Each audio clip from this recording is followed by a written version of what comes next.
Chegou a hora de falar de Rings of Power, a série mais cara já feita na história das séries de Hollywood e que tem a audácia de adaptar O Senhor dos Anéis usando apenas os apêndices contidos no terceiro livro, O Retorno do Rei, ou no final de O Senhor dos Anéis, como queiram dividir. E eu vou mostrar pra vocês, assim, talvez tenha gente assistindo que não tem noção do que são esses apêndices no escopo de Senhor dos Anéis. Isso aqui nessa edição aqui, que é uma das edições clássicas aqui no Brasil, que é a da Martins Fontes, edição única. Isso aqui são os 3 livros: Sociedade do Anel, As Duas Torres, O Retorno do Rei. Isso aqui são os apêndices. O que são esses apêndices? Nesses apêndices, Tolkien colocou anotações sobre a língua, anotações sobre as civilizações que ele criou, genealogia, né, as árvores genealógicas das famílias de elfos. Essa aqui, por exemplo, é a árvore genealógica de Bolseiro, da Vila dos Hobbits, né, da família Bolseiro. Então, assim, tem várias coisas, tem uma cronologia do que aconteceu. São esses apêndices e são as coisas que a gente encontra no Silmarillion que fazem do legendário, né, da obra de Tolkien dentro do universo da Terra-média, dentro do universo do Hobbit e do Senhor dos Anéis, ser tão rica. Claro que a história que foi contada todinha é a maior obra de fantasy que nós temos, é a maior criação do fantasy moderno que nós temos. E às vezes as pessoas pensam assim: mas autor tal tem livros muito maiores, tem livros com 1000 páginas, um único livro, tem um universo que tem 16 volumes. Quando a gente fala em escopo, em profundidade, em quanto tempo a história inteira se passou e as anotações de Tolkien, não tem comparação. É um negócio que dura milênios. Tipo, a primeira era são tantos milênios, a segunda era são não sei quantos milênios, a terceira era, que é o que a gente vê no Senhor dos Anéis, são tantos milênios, várias coisas acontecem. O que a gente tem no Senhor dos Anéis é um pedacinho da terceira era, é o final da terceira era. E aí a gente tem a quarta era. Então, é como se o Senhor dos Anéis é tipo a ponta do iceberg. O Senhor dos Anéis é aquela ponta do iceberg.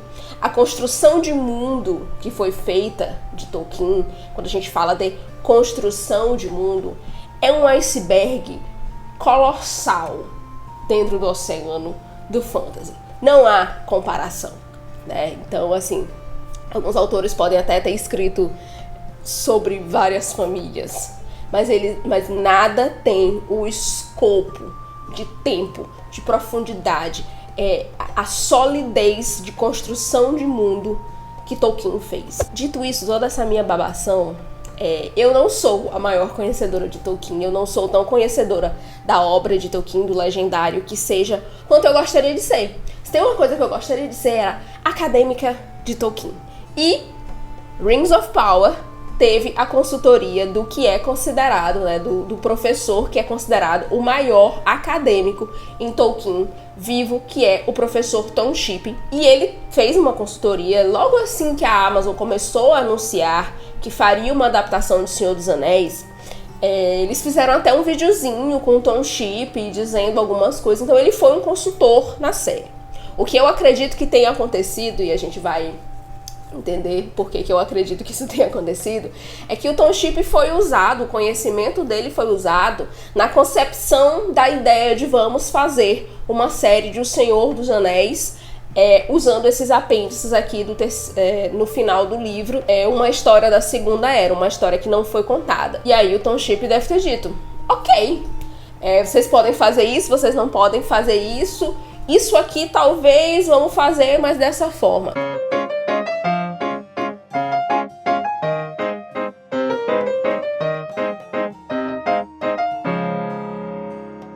Eu considero Rings of Power uma audácia. É uma audácia gigante. E a audácia nem sempre é ruim. A gente tem que ser audacioso, a audácia é uma coisa muito boa. A audácia em Hollywood já nos trouxe obras magníficas. E em Rings of Power, essa audácia nos trouxe momentos muito bacanas, momentos maravilhosos, principalmente visualmente. Mas ela nos trouxe também momentos em que dá vontade de ir lá e rasgar todos os roteiros e brigar com todo mundo que participou dessa produção. Adaptações precisam de liberdade criativa, de liberdade para andar com as próprias pernas, precisando apenas manter o espírito da obra-fonte. Porque se você não mantém o espírito da obra-fonte, se você não mantém a temática, se você não mantém a essência dos personagens, você vai escrever outra coisa. Você não precisa adaptar uma história que já existe. Se você vai fazer tudo completamente diferente, você escreve qualquer outra coisa. E aí, pra falar de Anéis do Poder, a gente tem que colocar algumas coisas na mesa. Esse vídeo aqui é só sobre o primeiro episódio da primeira temporada, mas a gente tem que colocar algumas coisas na mesa, fazer um momento mais administrativo, né? Galadriel guerreira é super ok. O único problema com a caracterização da Morfydd Clark, a caracterização física, eu quero dizer, é que ela é muito baixinha. Galadriel é descrita praticamente como uma porta enorme. Seria um físico mais ou menos como o da Gwendoline Christie, que fez a Brienne de Tarth em Game of Thrones, e para aqueles que são do metal, da Flo Jansen, a atual vocalista do Nightwish. Elfo de pele escura é completamente ok. A palavra fair, em sua origem, ela significa lindo, ela significa alguém muito bonito, extremamente bonito, da forma como os elfos são descritos serem seres mágicos, de uma beleza mágica. Quando Tolkien fala em fair, ele está querendo falar de uma beleza mágica e não de pele branca. As pessoas que dizem que fair significa apenas branco, elas provavelmente são de um certo núcleo de pessoas com quem nós não deveríamos querer andar. This is Hermann Göring. Elfos sem costeletas também é ok, né? Sem aquele elfos homens com aquele pedacinho de cabelo que vem pra cá, faltando. Eu, inclusive, fiz as minhas costeletas pra fazer esse vídeo. Botei aqui, ó, pra ficar mais élfica. É muito ok. Isso significa que aquela sociedade vai mudando a sua estética de forma muito sutil ao longo dos anos. Significa que a sociedade dos elfos, ou as sociedades dos elfos na Terra-média, são sociedades vivas, eles não são seres de pedra.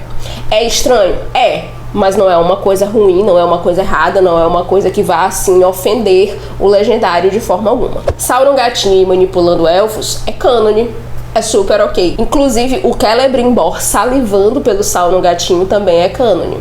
Harfoots, como antepassados dos hobbits, é ok.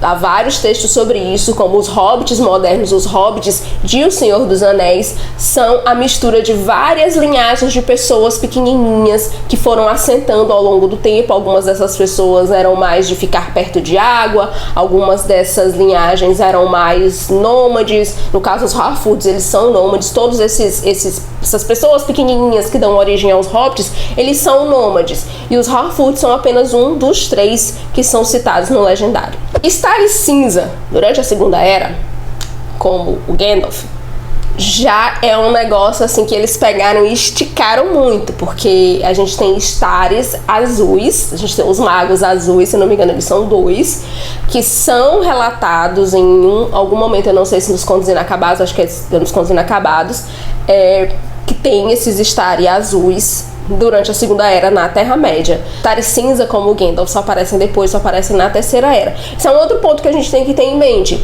Algumas coisas que estão nos Contos Inacabados, elas são um pouquinho diferentes do que elas estão no Apêndice, elas são um pouquinho diferentes do que elas estão no Silmarillion. Então, o grosso da história é um só, mas a gente tem pequeninas variações de acordo com o texto que é usado. Por que a gente tem que falar todas essas coisas? Porque, infelizmente, a gente tem uma ala do fantasy muito mais sombria do que qualquer Senhor das Trevas já escrito por qualquer mente que já pensou o fantasy. É uma ala que acha que fantasy tem que ser escrito por pessoas brancas com personagens brancos vivendo aventuras extremamente brancas. E nós sabemos quem são essas pessoas, e essas pessoas não deveriam ter lugar nenhum no fantasy, nem na ficção científica. Essas pessoas não deveriam ter voz em nada.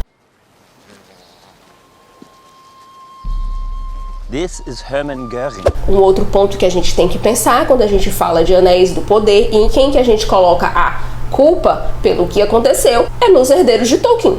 O espólio de Tolkien dividiu a obra dele de tal forma, repartiu em pequenos pedaços de tal forma, que hoje em dia é praticamente impossível fazer uma adaptação digna do material.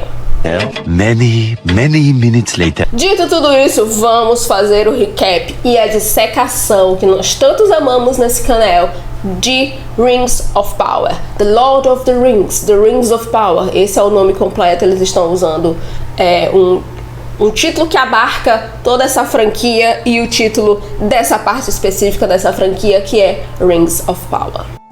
O primeiro episódio chama A Shadow of the Past. Nós começamos no continente de Aman, nas Terras Imortais, com Galadriel ainda na infância, brincando com alguns elfinhos amigos quando o caldo entorna, depois que eles começam a jogar pedra no barquinho dela. Galadriel parte pra briga, começa a querer bater nos amiguinhos, até que aparece o irmão mais velho dela, o elfo Finrod. Finrod aparta a briga e dá pra Galadriel uma lição sobre barcos, pedras, águas e que não faz muito sentido. O que ele fala para Galadriel é que por que a pedra afunda no mar, por que o barco não afunda? É porque a pedra não tem força de vontade suficiente para olhar para cima e não afundar, enquanto que o barco tem força de vontade suficiente para olhar para cima. E Galadriel, em seu possivelmente único momento de sabedoria durante a série inteira, responde para o irmão que às vezes é muito difícil saber se você está indo para cima ou se você está indo para baixo, porque a escuridão de todos os lados é muito grande. E aí o Finrod responde alguma coisa, ele sussurra alguma resposta no ouvido da Galadriel e a gente só vai saber que resposta é essa no final do episódio. Esse começo é belíssimo, uma coisa que a série conseguiu usar muito bem nesse primeiro episódio são essas paisagens incríveis, né? E elas têm sim um eco da estética que foi usada por Peter Jackson em seus filmes, nos filmes da trilogia do Senhor dos Anéis. Mas você percebe ali todo um cuidado em mostrar a beleza paradisíaca mesmo. Quando a gente fala em paradisíaco, aqui a gente está falando de um negócio celestial, de um paraíso celestial que é Valinor, que é Aman, a terra imortal dos elfos. Uma outra coisa que fica muito clara é que essa Galadriel é boa de briga desde a infância e que essa é uma Galadriel guerreira. E muita gente ficou confuso porque a gente tem aquela Galadriel sábia e etérea em O Senhor dos Anéis, mas da mesma forma como as costeletas, com ou sem costeletas, indicam uma sociedade que evolui, uma sociedade que muda com o tempo, a caracterização da Galadriel mudar com o tempo é sinal de uma sociedade viva, de pessoas vivas que têm experiências e essas experiências vão moldando o seu caráter. A gente tem cânone, a gente tem escrito pelo próprio Tolkien quem era essa Galadriel da Segunda Era, e eu vou ler essa citação para vocês pra gente deixar bem claro aqui, porque eu acho que é importante a gente ir contextualizando as coisas. The greatest of the Noldor, she was strong of body, mind and will, a match for both the Loremasters and the athletes of the Elder in the days of the youth. Ou seja, ela era a maior dos Noldor, forte de corpo, mente e vontade. Quando jovem, ela era páreo já tanto para os senhores do conhecimento quanto para os atletas do Zelda. Então a gente tem essa Galadriel. E aqui é interessante a gente perceber uma Galadriel que era páreo para os senhores do conhecimento. A Galadriel é de uma família aristocrata, digamos assim, entre os elfos. Ela é uma elfa que está no topo da cadeia hierárquica, né? E por isso a gente vai ver que em determinados momentos essa Galadriel da série escorrega nesse fato, mas a gente vai chegar lá, ainda não é nesse primeiro episódio. Essa caracterização que eu li, ela é encontrada nos Contos Inacabados, que, como eu falei, a gente tem fragmentos nos Contos Inacabados, no Silmarillion, nos próprios apêndices. E apesar da série não ter direito a usar o que está nos Contos Inacabados, eles acabam burlando aí um pouco o que eles têm, o que eles não têm permissão, e puxam uma coisinha daqui e outra dali. Uma outra coisa que essa cena nos estabelece é o quanto Galadriel ama o seu irmão e o quanto ele foi responsável pela criação dela, por moldar o caráter da Galadriel, né? Ela tem uma admiração enorme pelo Finrod. Ele é a pessoa para quem ela olha, em quem ela se inspira demais. Passamos então por uma paisagem que mostra a cidade de Valinor e suas grandes árvores, Telperion e Lórien, a árvore prata e a árvore dourada. Essas árvores, elas acabam por ser destruídas por Ungoliant, a criatura das trevas em forma de aranha, que é mãe da Shelob, que é a que quase mata o Frodo em O Senhor dos Anéis. Com a destruição das árvores veio a guerra entre os elfos e as forças de Morgoth, e os os seus batalhões de Orc, que se estendeu até as terras dos homens, até a Terra-média. E entre os elfos que foram batalhar no leste, Finrod, o irmão de Galadriel. Essa guerra durou séculos, dizimando os elfos, mas mesmo com seus contingentes reduzidos, eles saíram vitoriosos e derrotaram Morgoth e as suas forças. Mas como todo vácuo de poder é temporário, logo o comando das trevas passa para um novo Senhor Sombrio, Sauron, ele mesmo, o Senhor dos Anéis. Finrod foi um dos elfos que liderou essas incursões para derrotar Morgoth e para destruir Sauron, só que ele acaba sendo morto em batalha e marcado com o tridente de Sauron. Com o irmão e grande mentor morto, Galadriel toma para si o juramento de acabar com Sauron. Ela passa a usar a adaga de Finrod para lembrar dessa promessa e liderar seu batalhão e posteriormente o que sobrou dele, indo até os confins da Terra-média, mas sem sucesso. Os últimos soldados do batalhão da Galadriel desertam justamente quando eles encontram a última fortaleza que Sauron estava usando antes de sumir do mapa. Eles chegam até Fordwaith, nos desertos gelados do norte, e possivelmente aquela fortaleza se chama Cardoon, mas a série não se deu ao trabalho de colocar o nome da tela pra gente ter certeza. O pequenino contingente de Galadriel vistoria o local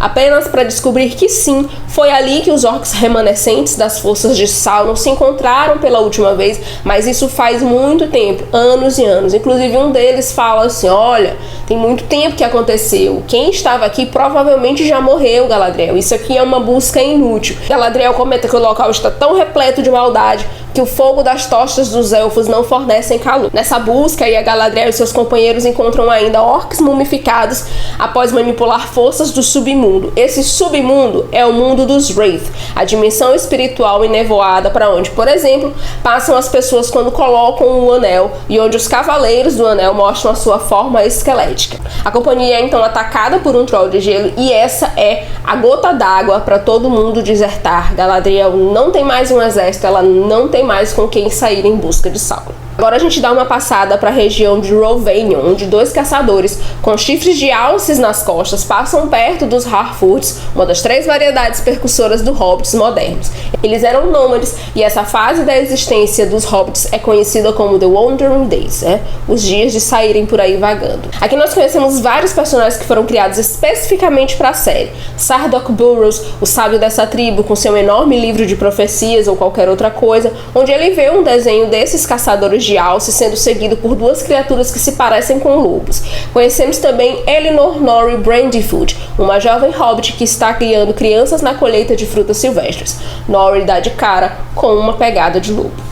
Nori mais tarde vai conversar com seus pais e nós aprendemos que ela já tinha o comichão que daria em Bilbo uma vontade inexplicável para qualquer outro hobbit, ou no caso pré-hobbit, em sair pelo mundo vivendo aventuras. Seguimos passeando no mapa da Terra-média e dessa vez nós vamos para Lindon, a capital dos elfos, comandado pelo alto rei Gil-galad, e ela é também a morada atual de Elrond, o futuro senhor de Rivendell.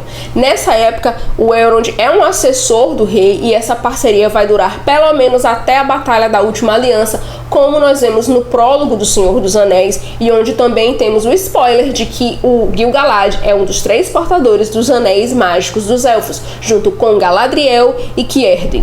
O Elrond está sentado, preparando um discurso para Gil-galad, que nós vamos descobrir mais na frente, que é o discurso para dispensar os Elfos Guerreiros e contar sobre a passagem para Valinor. Galadriel encontra Elrond, nós descobrimos que eles já eram grandes amigos, eles conversam em frente a um mural que mostra justamente a passagem para Valinor. Galadriel avisa a Elrond sobre ter encontrado a fortaleza, Sauron não estar nela, mas Galadriel tem certeza de que ele ainda está à espreita pela Terra-média, só esperando o momento de atacar novamente. Uma grande questão que a gente tem é que sim, a Galadriel parece um disco arranhado e sem provas do que ela está falando. Por mais que o Elrond ame muito a Galadriel, ele não tem como defender o que parece apenas delírios de vingança de alguém que perdeu o irmão muito querido e o seu grande mentor nessa vida. Galadriel quer que Elrond convença Gil-galad a dar para ela um novo contingente de elfos, e o Elrond fala assim, minha irmã Eru, vamos deixar isso pra lá, né? Vamos pensar em outras coisas, vamos pensar no futuro, quem sabe, uma coisa assim menos dramática. Todos os elfos vão se apresentar ao rei Gil-galad e são aposentados do serviço de soldados, todo mundo, menos a obsessiva Galadriel, tem certeza de que o Sauron já não é mais uma ameaça para os elfos, já não é mais uma ameaça para ninguém na Terra-média. Gil-galad avisa que esses elfos foram dispensados e que eles podem entrar na fila para voltar para Valinor em um dos barcos cinzas. Teoricamente deveria existir uma fila enorme, porque o elfo que faz esses barcos cinzas nos portos cinzentos, ele faz um barco por vez, ele faz um navio por vez, de forma completamente manual, né? É uma arte desse elfo, mas aparentemente essa fila não tem ninguém, né? Não tem ninguém nessa fila e esses elfos simplesmente passam pra frente. Tem uma confusão nessa cena que é como ela parece um pouco que o Gil-galad é que está dando essa honraria para esses elfos. Olha, vocês vão para Valinor como uma honraria por terem servido nas guerras, por terem servido como soldados. Não é isso que está acontecendo. Gil-galad não tem autoridade alguma para mandar ninguém para Valinor. As únicas criaturas que têm essa autoridade são os Valar, são eles que concedem essa permissão. O que acontece nessa cena é que, como esses elfos não têm mais obrigação de servir como soldados, eles estão livres para voltar a Valinor, porque esses elfos já estão com esta permissão. Permissão essa que havia sido revogada por conta de uma contenda, que a própria Galadriel havia sido punida por causa dessa contenda, por causa dessas guerras, e não tinha permissão para voltar para Valinor. Que esse banimento é levantado e eles agora têm essa permissão, né? Então, já que eles não vão ser mais soldados, eles não têm mais nada para fazer na Terra-média, eles podem voltar para casa para descansar, e a casa dos elfos é em Valinor. Nas festividades, a Galadriel se recolhe ao memorial do irmão Ilindor e segue dizendo que vai caçar Sauron até encontrar. E aí ela é confrontada com o psicólogo Elrond, que lhe questiona quantos orcs mais ela precisa matar até apaziguar o coração e se conformar que Finrod não é mais vivo. Seguimos passeando e agora nós vamos para as Terras do Sul, onde encontramos humanos em vilarejos vigiados de perto por elfos. Acontece que essa é a região onde as pessoas mais profusamente apoiaram os Senhores das Trevas no passado. Aqui nas Terras do Sul, na vila de Tri-Harad, nós encontramos novos personagens também criados especificamente para esta série, como o elfo Arondir, o presente Jeru em nossos corações, o elfo Sentinela, cujo serviço é regularmente acompanhar a vida das pessoas nessa parte do sul, e ele recebe suas notícias basicamente pelo taberneiro Wardreg. E Wardreg, me desculpe, mas não tem como confiar numa pessoa que tem esse nome. Antes do Arondir entrar nessa taberna, os moradores estão falando sobre um possível envenenamento da plantação de um fazendeiro local. Só que aí, quando o Arondir entra, o taberneiro se faz desentendido, tenta dar uma volta nessa história, só que o Arondir é um elfo e ele tem uma audição muito maior do que a dos humanos. Aqui nós temos uma questão muito interessante, que inclusive ela é levantada por um rapaz da taberna. Essas pessoas, elas são descendentes das que apoiaram Morgoth. Elas não eram nem nascidas, os seus avós não eram nascidos quando houve o apoio dessa região a Morgoth. Então, por que é que essas pessoas estão sendo acuadas e acusadas de um crime que nem cometeram? O chefe de Arondir chega a explicar para ele, um pouco depois, que nós vigiamos essa região, nós vigiamos essas pessoas, não pelo que elas são, mas pelo que elas um dia foram. O que acontece aqui? O que a gente pode entender dessa construção de que essas pessoas, descendentes das pessoas que apoiaram Morgoth, vão apoiar Sauron? Filhos crescem nos ensinamentos dos pais, seus pais nos ensinamentos dos seus avós, e há uma cadeia de ensinamentos e ideologias e alianças sendo passada de geração em geração. Então, sim, os descendentes repetirão os erros de seus antepassados. Nós temos exemplos disso muito claros aqui no mundo real, quando os descendentes das pessoas que apoiaram o Senhor das Sombras do século XX hoje em dia tem delírios de apoiar um novo Senhor das Sombras com os mesmos propósitos aqui no século XXI. Uma outra questão que eu quero levantar é que Gil-galad é o senhor dessa região, é Gil-galad que manda nessa galera toda, ele é o grande rei elfo. E o Gil-galad, ele falha muito enquanto governante. Como um bom overlord, era o dever de Gil-galad educar, apoiar, amar, ensinar essa população que seguir as trevas não era o melhor caminho. Mas o Gil-galad não faz isso, muito pelo contrário, ele os acua e os acusa numa ideia fantástica de Minority Report, ele os acusa de crimes que eles ainda não cometeram. Essas pessoas estão sendo acuadas há séculos, então claro que na primeira oportunidade elas vão tentar se livrar dos seus sentinelas. É também em Tir-Harad que nós conhecemos a curandeira Bronwyn, e com esse nome nós sabemos que não tinha como o Arondir não se apaixonar, né? O Arondir se apaixona pela Bronwyn, a Bronwyn se apaixona pelo Arondir. Ele é lembrado por um colega elfo que um romance entre humanos e elfos só pode terminar em tragédia. O fado desse amor é uma tragédia. E aí eles falam sobre como as duas únicas vezes que houveram romances entre elfos e humanos terminou de forma ruim. Eu não sei de que vezes que eles estão falando, porque que eu lembre, nessa época a gente só tinha Beren e Lúthien, e talvez eles estejam querendo nos lembrar de Aragorn e Arryn. E sim, meu coração derreteu nessa hora. Se você não shippa o romance Bronwyn e Arondir, você não tem coração. E aí, claro, como aquele elfo acabou de dizer pro Arondir que não tem como o romance dele com a Bronwyn ir pra frente, chega o comunicado de Gil-galad declarando que a guerra acabou de vez e não tem nenhuma razão pros postos avançados de vigília. Esse comunicado dispensa os elfos da companhia de Arondir. E o elfo vai então até a casa da Bronwyn se despedir da gata, e nós sentimos ali uma leve, ou talvez não tão leve, animosidade de Theo, o filho da curandeira, quanto ao padrasto em potencial.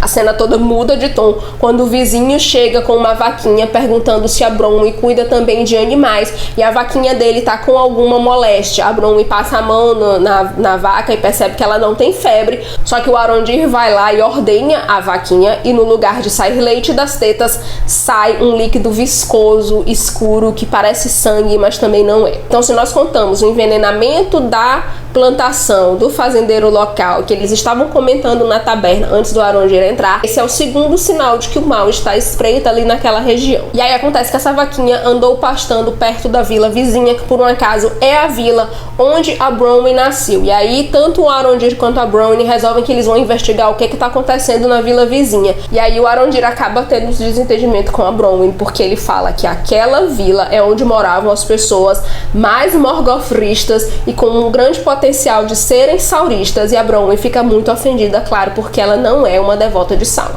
Enquanto isso, Theo, o filho da Bronwyn, vai com um coleguinha que por um acaso é o mesmo rapaz do bar que questionou a vigilância dos elfos, porque tem muito pouca gente nessa vila realmente, e eles vão até um celeiro, alguma coisa assim, e aí o Theo mostra pro amigo que ele encontrou, que é um pedaço de lâmina marcado com o tridente de Sauron, que nós sabemos que é o tridente de Sauron, mas aquelas duas crianças não sabem. E quando o Theo segura essa espada, ele tem uma lombra muito louca, ele tá olhando para a espada e o tridente tá apagado, mas nos olhos do Theo o tridente tá aceso, e aí ele tem uma visão do mal, de fogos, aquelas visões de Sauron que a gente já tá acostumado. E aí a Bronwyn e o Arondir chegam na colina e conseguem ver a próxima vila para baixo, assim, no vale, e tudo lá é fogo e destruição. A vila já não tem mais ninguém, já foi tudo destruído. Volta em Lindor, o Gil-galad se mostra bem menos besta do que pensávamos e dá a entender na conversa com Elrond de que ele sabe que a sombra que Galadriel busca ainda existe. O problema é que se Galadriel seguir da forma como está, em breve ela mesma pode virar também parte dessa sombra do mal. E o Gil-galad então apresenta para o Elrond o mestre artífice Celebrimbor, ele mesmo, que fica salivando por Sauron na forma de Anatar e fabrica os anéis de poder. O Gil-galad acha que seria uma ótima ideia o Elrond ajudar o Celebrimbor em seus projetos. No barco cinzento, Galadriel e sua companhia estão se aproximando dos portões quase celestiais de Valinor, e ela sente uma angústia em deixar a adaga do irmão e uma dúvida muito grande em ir para as terras imortais e abandonar a sua busca pelo mal na Terra-média. Essa dúvida borbulha tanto dentro da Galadriel que ela pula do navio e perde o seu ticket para o paraíso. Uma folha doente da árvore de Lindon cai próximo ao rei Gil-galad, e sim, a sombra do passado está presente e está acordada na Terra-média. O primeiro episódio termina com Nori, a Harfour, sendo testemunha do meteoro da paixão que deixou um homem seminu em uma grande cratera de fogo sem calor. E até hoje eu não sei porque que a série fez questão de ligar fogo sem calor na fortaleza de Sauron com fogo sem calor no meteoro que colocou o homem estranho, o homem meteoro. Na verdade ele é chamado de O Estranho, perto do acampamento dos Harfour. Eu sei por que foi feito. Claramente que isso foi feito para criar um suspense de quem que é o Sauron? Esse cara é o Sauron ou uma outra pessoa que vai aparecer é o Sauron? Quando na verdade, fora esse primeiro momento em que a cratera do estranho se parece muito com o olho de Sauron que a gente vê em O Senhor dos Anéis, fora isso não tem nada em nenhum dos outros episódios que dê a crer de verdade que esse homem poderia ser o Sauron. 3 coisas ficam claras sobre Rings of Power já nesse primeiro episódio. A primeira delas é que todo o dinheiro foi gasto com efeitos especiais. Tem vários momentos onde nós vemos claramente onde o dinheiro foi usado, onde esses milhões, onde esses bilhões foram usados, e já em outros momentos dá vontade de chamar uma auditoria para as contas dessa produção. Há um desejo enorme de nos lembrar a todo momento que essa é uma história da Terra-média, usando estética, personagens e alguns pedaços de plot que espelham o que nós vimos nos filmes do Peter Jackson. E a terceira coisa é que todos os personagens novos são muito melhor escritos que os personagens cânone que Tolkien deixou, que me leva a crer que teriam sido muito mais afortunados se eles escrevessem um fantasy original, uma história completamente nova. Infelizmente isso não pode ser feito porque em 2023, aliás há muito tempo, provavelmente desde o início dos anos 2000, que nada é feito se não tiver uma grande marca por trás ajudando a alavancar as vendas de tickets e as visualizações na TV. E o problema é que se escorar em marca, assim como se escorar em diversidade, não garante sucesso para série nenhuma. É um piloto belíssimo, incrivelmente bonito em vários momentos, com algumas atuações muito boas, mas que você percebe já de cara a série patinando com o lore dessa obra. E esse foi o primeiro vídeo da nossa dissecagem de Rings of Power. Eu vou fazer um vídeo para cada episódio, assim como eu fiz para a segunda temporada de The Wheel of Time. E quando esse aqui terminar, eu vou fazer sobre a Casa do Dragão. Mas hoje eu fico por aqui. Se você gostou desse vídeo, gostou desse conteúdo, curte, compartilha com os amigos e deixa seu comentário. O que você achou deste primeiro episódio? O que você achou de Rings of Power? Por favor, sejamos todos muito educados. Eu sei que esse é um momento muito sensível para todos nós, fãs de fantasy, mas sejamos todos educados, porque tem pessoas lá trabalhando, tem pessoas que se esforçaram para fazer isso. Então eu fico por aqui, depois eu volto com mais conteúdo. Até!